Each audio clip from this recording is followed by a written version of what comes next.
Hello everyone and welcome to my new video. It's been ages since I last did a video. I think it was probably back January this year. And that's by and large due to the fact that I ended up in hospital in March having some pretty major surgery, which is now out of the way. I have a little bit more surgery to have. And hopefully that will sort everything out, and then hopefully things for me will get relatively back to normal. I mean, hopefully the major part of it's out of the way. The rest of it to come is just literally putting myself back together kind of thing.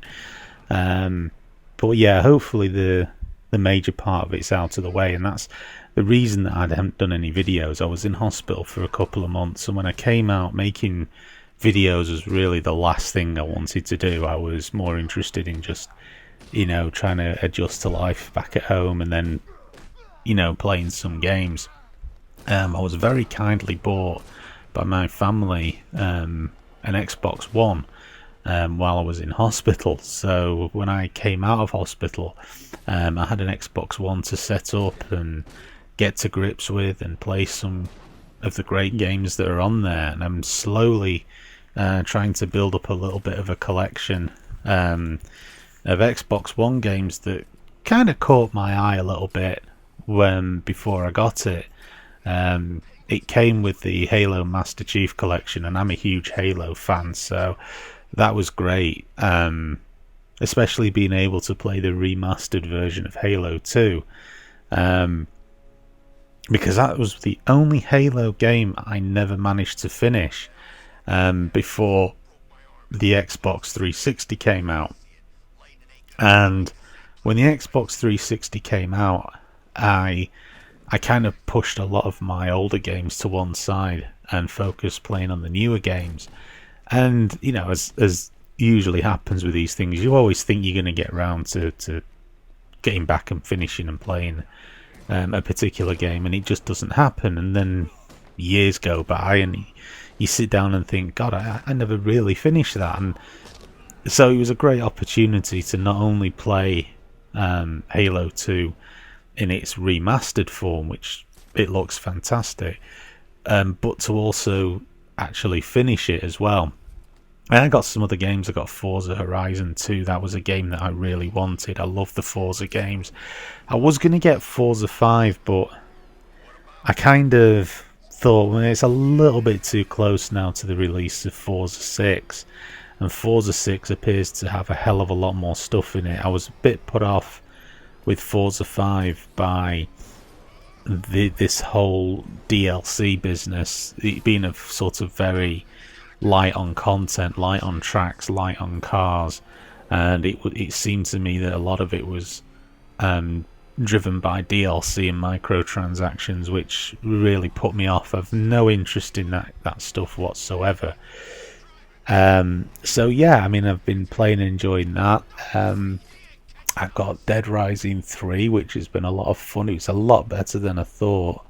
The Witcher 3 Wild Hunt, which I've played briefly. I really need to get into that, but that is one of those games that I don't think you can just drop in and out of. I think you really need to sit down and pump a lot of hours into it continuously. So it's just waiting until I kind of got the energy to be able to sit down and just play a game like that. There's a lot of depth to it. There's a lot of complexity, I think, to the controls. There certainly was with The Witcher 2. So if it's like that, there's a lot to remember control-wise and what have you. So I want a nice, clear run playing that game without too many other distractions. What else have I got? Yeah, I've got Assassin's Creed Unity. Again, I've only played it briefly. I think most of the time with that one was sat waiting for the patch to download. There was quite a massive patch that came with that game, which I understand fixed a lot of the problems that people were complaining about when it launched. So hopefully, as I get into the game and I'm starting to play it, I won't notice as many of the issues that people were upset about when it first come out. And I do like Assassin's Creed games, so Black Flag was an excellent game. I played that to death on the PlayStation 4. So again, it's another game I want to sit down and really get to grips with and see what it's like. You know, I understand it's got issues and I'm prepared for that, but it came with the console, so you know, I'm perfectly happy to give it a chance and play it. I'm pretty sure they fixed a lot of the things that people were unhappy with. Here, as you can see, I'm playing Batman Arkham Knight on the This is on the PlayStation 4, and I really enjoy this game. I know it had a lot of critics. I know the PC version was an absolute mess, and it should never have been released in the state that it was in. But I've been enjoying it on the PS4. I do like this series of Batman games, and there's a lot to do in it. I found a lot of side quests. Some people have said that it's, you know, quite a brief game, but I've put quite a few hours into it, and I've still got a lot of stuff to do. I know other people as well complained a little bit about these sections with the Batmobile, because that's your principal way of getting around the place. So, but again, I mean, I didn't really have too much issue with that. Control-wise, it is a bit. The controls are a little bit loose. It's not, you know, if you're expecting it to be kind of have the same control system as a racing game when you jump into the car, that's not going to happen. The physics of the car really are built around just getting from A to B and combat. It's not really built around racing anywhere. So, you know, again, I didn't really have too much of a problem with that. And yeah, I mean, there's a lot to do. It's a lot of fun. I especially like quite a lot of the side quests that's in it. And yeah, I mean, if you like the previous Batman games, it is well worth checking out. There's a little bit here is where you go into combat mode, and it kind of goes a bit like a hovercraft type thing, although it's not. It's just these wheels that are on, kind of go gyroscopic, I guess, which makes it very maneuverable. And yeah, you essentially blow up these drones. They're unmanned tanks, so it fits in with the whole Batman lore of him not supposedly killing anybody. But yeah, you know, again, it adds something to the game, and I find it a lot of fun. Not everybody likes it, but hey, that's just the way it is. So the main thrust of the video, as you can probably tell by the title at the beginning, is I've noticed an awful lot. What's happening with games these days is how each game that comes out now is being monetized to death. I mean, a lot of the games that are being released, it seems that every single one has to become somewhat of a DLC fest.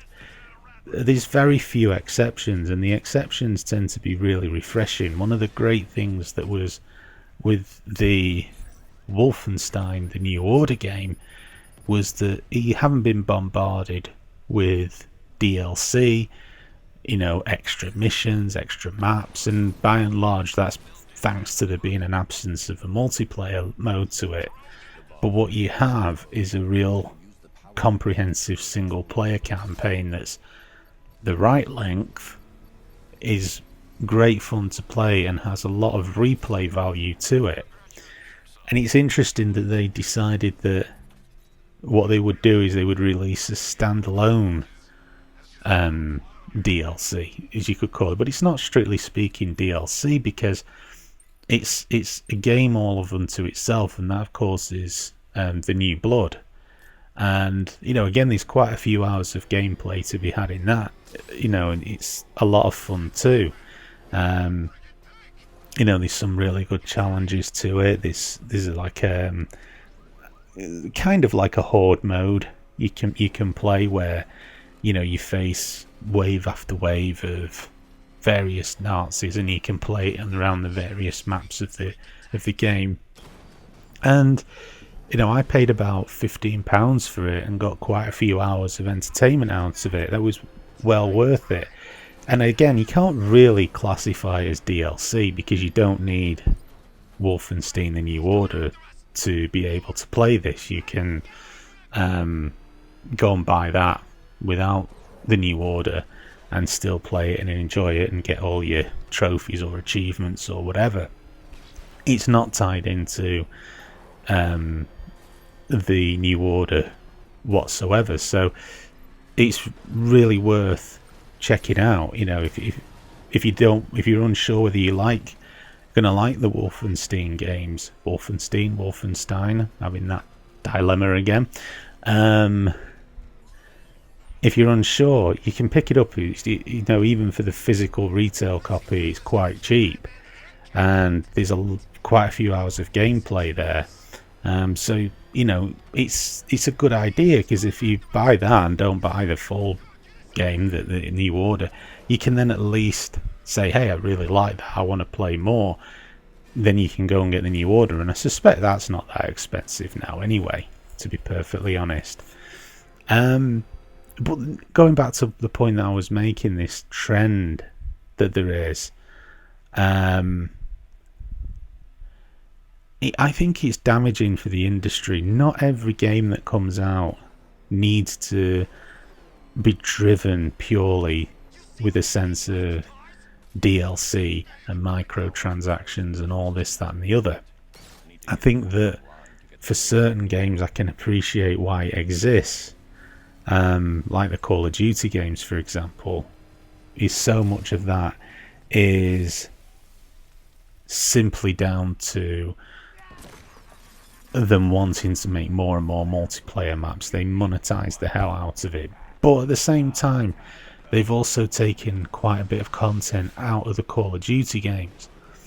And what I noticed, and I think it was Advanced Warfare, I think it was Call of Duty Advanced Warfare, or was it Ghost? So one of them anyway, had the zombie mode listed in it, so I went to go and play it, and suddenly noticed that that's now locked behind DLC paywall. What they actually very snidely did was load in and give you the impression that it was there it was there as part of the main game that I'd bought. It started to load in, and then it got to the point where it would start, and then it's directed me to the PlayStation Store and was basically asking me to download, to pay money and download it. And I think that's utterly disgraceful, because that was content that in the past was always part of the Call of Duty main game. I mean, if you bought the vanilla version of the game, if you didn't buy a season pass or just the basic game, not even the special edition, that came with it. And I don't know when that happened. I don't know which Call of Duty game, whether it was Advanced Warfare or Ghost. I'm not too sure which was the first one that actually locked that mode behind a paywall, or whether it happened in an earlier Call of Duty. I don't know, but I think it's really bad, and I don't understand why people are happily accepting that, because game prices, I don't know about the US or other countries, but in the UK, game prices have snuck up this generation very slyly. On average, games cost £5 more. In a lot of cases, they cost £10 more. I mean, if you go on Amazon, you can see right there, you can compare the price between the 360 and PS3 versions of the game and compare it to the Xbox One and PS4 versions of the game, and they're more expensive. Now, if I'm getting more content, I don't mind that, but I most certainly do mind it if I'm getting less content. Then absolutely not. I mean, we are getting less content now. The games are briefer. There's fewer multiplayer maps included with the game when you buy it, and that to me is just wholly unacceptable. I don't mind if the price of a game goes up slightly because the development costs increase, because when the more powerful a console is, the more higher level of expectancy people have graphic wise. They expect the games to look better. You know, I mean, if you look here with the Batman game, I think it looks fantastic. And, you know, it does cost more to develop these particular games because of the fact that, you know, you require more artists to work on the project, that it takes a lot more time to, you know, get better textures and stuff like that. You know, the creative process is always longer. And because there's more pressure, by the way, to get games out in a truncated period of time now, they have to employ more people to be able to make up for the shortfall in time. So I kind of get that, but I don't think it's right that I should be getting less. That to me is completely out of order and is completely wrong, and it's a trend that I'm starting to see. I mean, if you look at games like Destiny is nothing more than a microtransaction / DLC engine. That's all it is. You buy the vanilla Destiny and you're literally going to have to spend a small fortune on the DLC packs that have come out in order to get the best out of the game. If you look at the Fallen King expansion that's coming out soon, at the moment that's retailing at £42 on Amazon. That actually includes the original Destiny, the 2 add-on packs, and the Fallen King expansion. So you might think, well, that's not bad value, but the DLC, that's not like, you know, it's a special edition, but it's not a Game of the Year edition. Normally Game of the Year editions come out and it's the game and all the DLC that goes with it in one bundle, and there's nothing else that comes after it. It's the double dip the game publishers tend to do. You know, they try to draw people in that maybe didn't get the game first time round. If you include all the DLC and everything, it's a way of doing a double dip on sales with the game. Or maybe, you know, people bought the game originally, then traded it and think, oh, you know, I wouldn't mind going back and playing it. You know, that's really the idea behind those Game of the Year editions, and they sort of hook people in by throwing in all of the DLC content. But that's not going to be the case with Destiny. There's still going to be more DLC that you're going to have to pay for that's going to be coming out. I mean, from what I understand, this game is supposed to have a 10-year lifespan. Now, whether that means that the basic Destiny is you're just going to keep buying these add-on packs like World of Warcraft, or whether, you know, Destiny 2 will come out in 2 or 3 years' time, I don't know. I think what they're really trying to do with Destiny is make it like World of Warcraft, where you have the basic game that you buy, and then every so often they're going to release packs like they're actually going to release packs like the Fallen King, which are going to upgrade the game, probably increase level caps, come out with new places to go. I don't know. I mean, I don't know how it works with Destiny because I've never looked into it. I had a couple of expansions with World of Warcraft in the brief time that I played it, and, you know, they introduced new character classes, they increased the level cap, they introduced new environments and stuff like that to the game. But the original, when I bought the original World of Warcraft, it was like £10. It was really cheap. You know, at the moment, the original Destiny is retailing at £20 on Amazon, which isn't too bad. But if you think about it, that's just for the very basic game. If you want to play with everybody else, what they're doing, you're pretty much going to have to buy the DLC.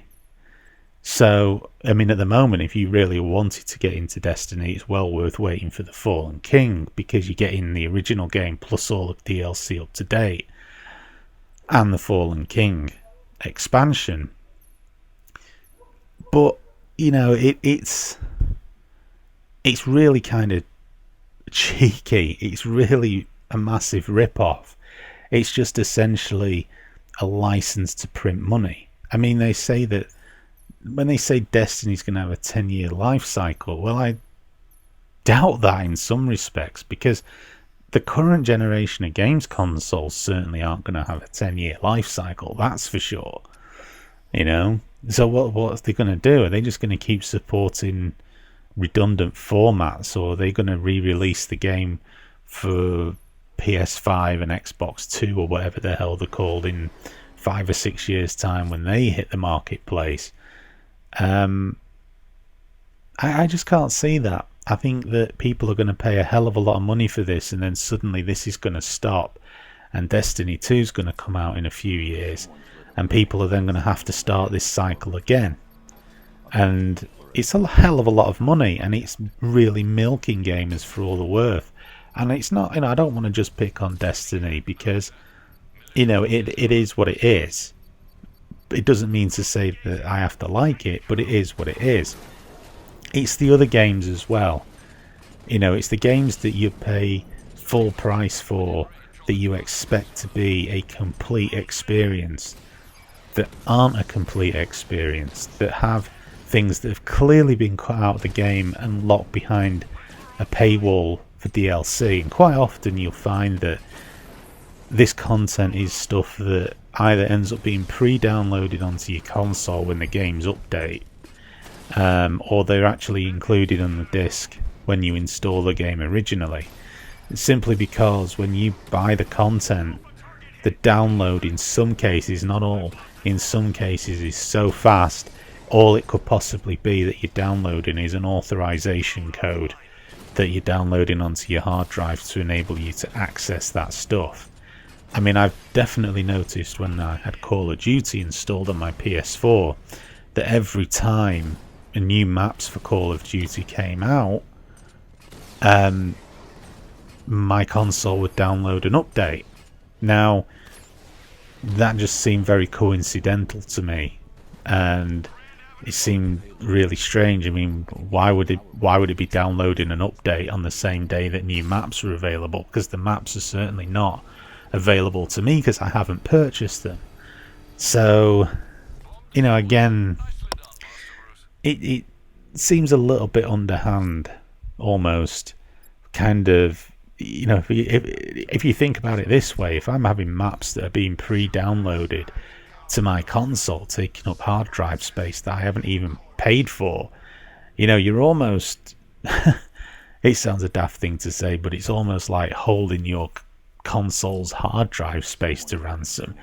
And in this age of the fact that these hard drives now are get full really quick because whoever in their infinite wisdom thought it'd be a great idea to have all of these consoles install games fully, rather than just key files, it means that there's now a bigger pressure on hard drive space. I mean, 500 gig should have been completely overkill for games consoles. I mean, certainly if you think back to the last generation, the PlayStation 3 had a 60 gig, well, the one I had a 60 gig hard drive when it launched, and my Xbox 360, I think that was a 20 gig hard drive if I remember correctly when I got that. I mean, I never really installed the games fully. I was happy for them to run from disk.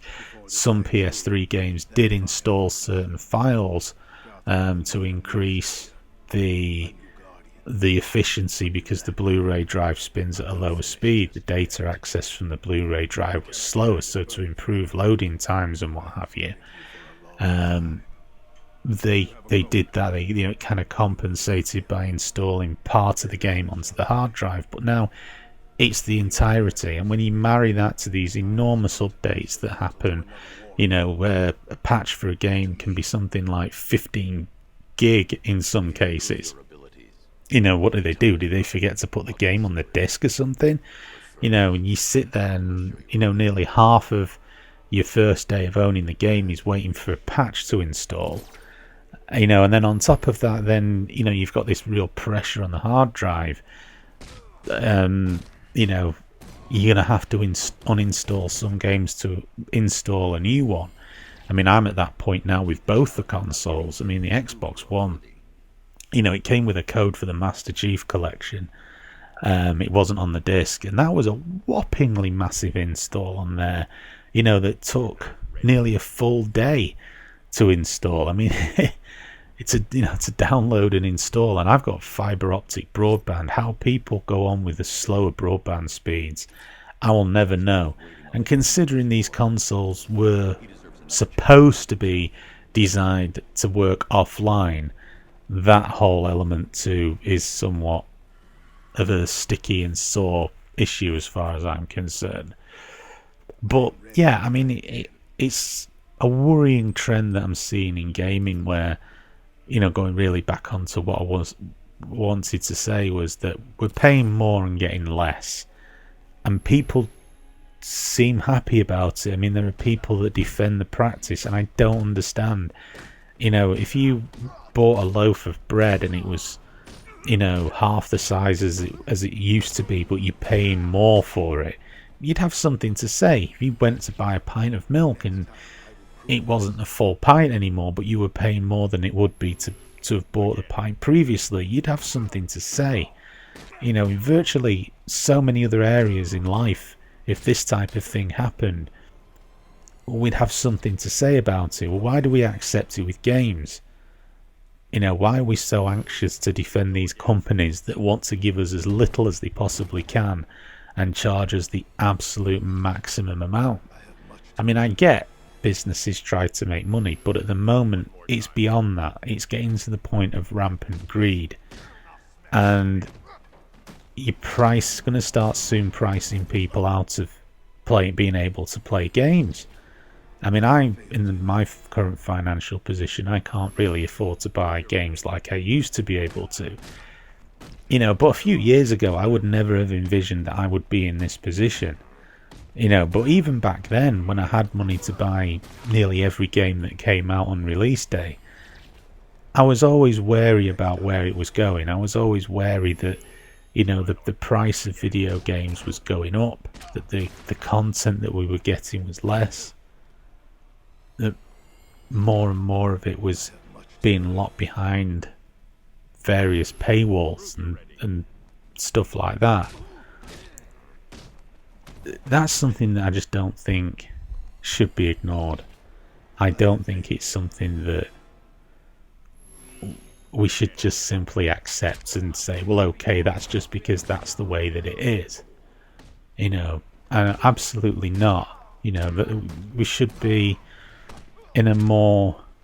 we should be looking out for our interests as much as the companies, as much as the publishers and the developers.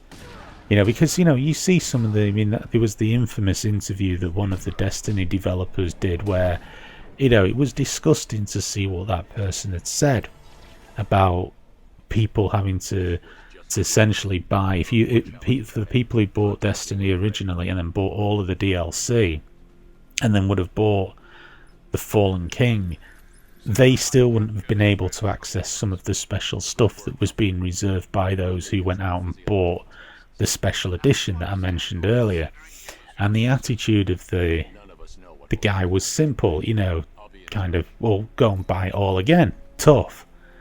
And this is the sort of blind, arrogant attitude that they treat the end user, their customers, the people that have bought and supported their product.